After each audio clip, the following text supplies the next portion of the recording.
listening to the Chapter a Day Bible Study. I'm John Stange, and today we're in Joshua 4. 12 memorial stones are taken from the Jordan.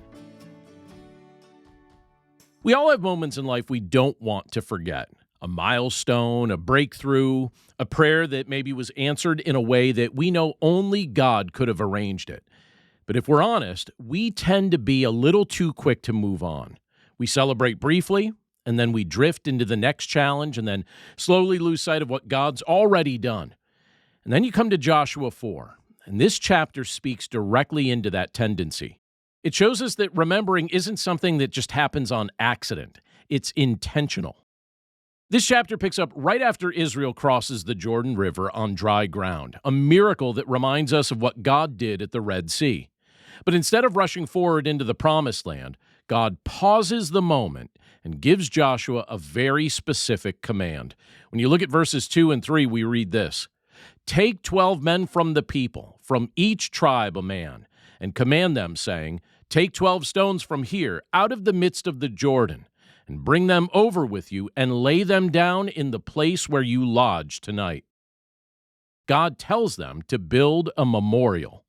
Now, that might seem like a small detail compared to the miracle that they just experienced, but it's actually something that's central to the story. God knows how easily his people forget, so he gives them something visible, something tangible, something they can point to in the future. And Joshua follows through immediately. 12 men go back into the riverbed, now miraculously dry, and they carry stones to the other side. They stack them at their campsite as a lasting reminder of what God had just done. And then Joshua explains the purpose. In verse 7 we read, "And these stones shall be to the people of Israel a memorial forever. When your children ask in time to come, 'What do these stones mean to you?' then you shall tell them." The memorial wasn't just for the people who experienced the miracle. It was for the next generation. God's thinking ahead. He knows a day is coming when children who didn't walk through the Jordan will ask questions. And when they do, their parents will have a specific answer at the ready. Not something vague, not something uncertain, something clear, something specific. Verses 22 through 24 tell us, "Israel passed over this Jordan on dry ground. For the Lord your God dried up the waters of the Jordan for you, so that all the peoples of the earth may know that the hand of the Lord is mighty, that you may fear the Lord your God forever." This wasn't just about memory, it was about testimony. God wanted his people to remember his power, to pass that knowledge on to future generations, and to live with a growing reverence for him. The stones were a teaching tool, a conversation starter, and a declaration of God's faithfulness all at once.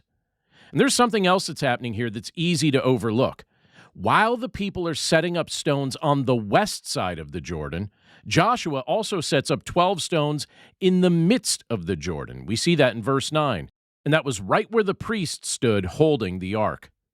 So in other words, there's a memorial in the place they left behind and a memorial in the place they entered.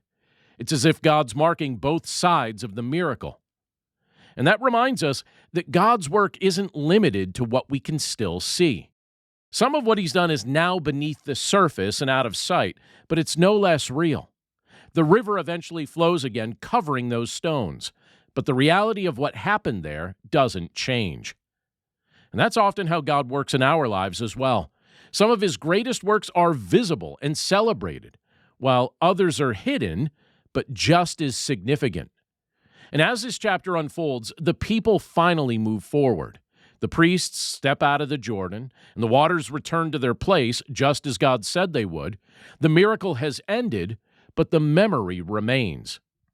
In verse 14 we read, "And on that day the Lord exalted Joshua in the sight of all Israel.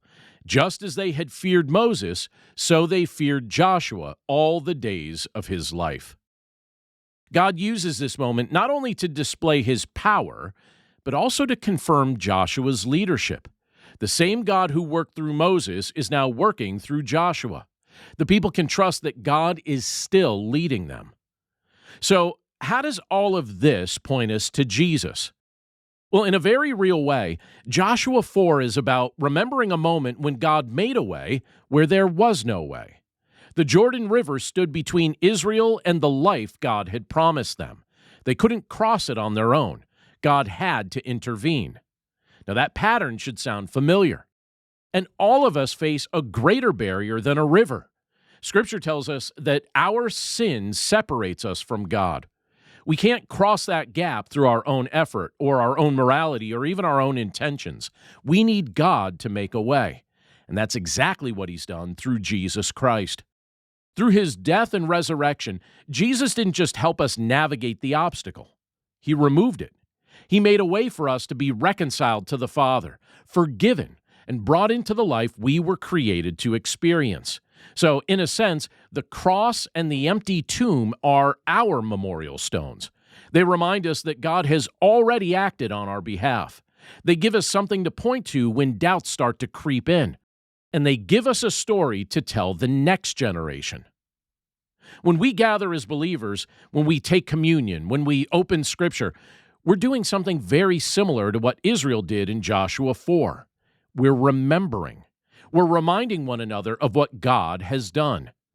And just like those stones, the message we carry isn't meant to stay private. It's meant to be shared. So it's probably worth asking, what are the memorial stones in your life? What has God done that you need to remember more intentionally? What story do you need to tell, not just for your own encouragement, but for the sake of others? Because when we remember God's faithfulness in the past, it strengthens our trust in Him for the future. So Joshua 4 invites us to take a moment, to look back, and to say with confidence, God was here, He made a way, and He still does.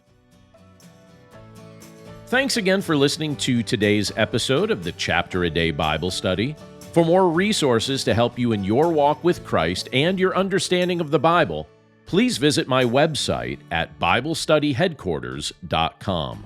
And if you'd like to partner with me by becoming a supporter of this ministry, you'll see a few options to do so, again, at BibleStudyHeadquarters.com or in the description of this episode. As always, thank you for your prayers, thank you for your support, and thank you for your willingness to share this content with others. Have a great day, and I'll see you again right here tomorrow.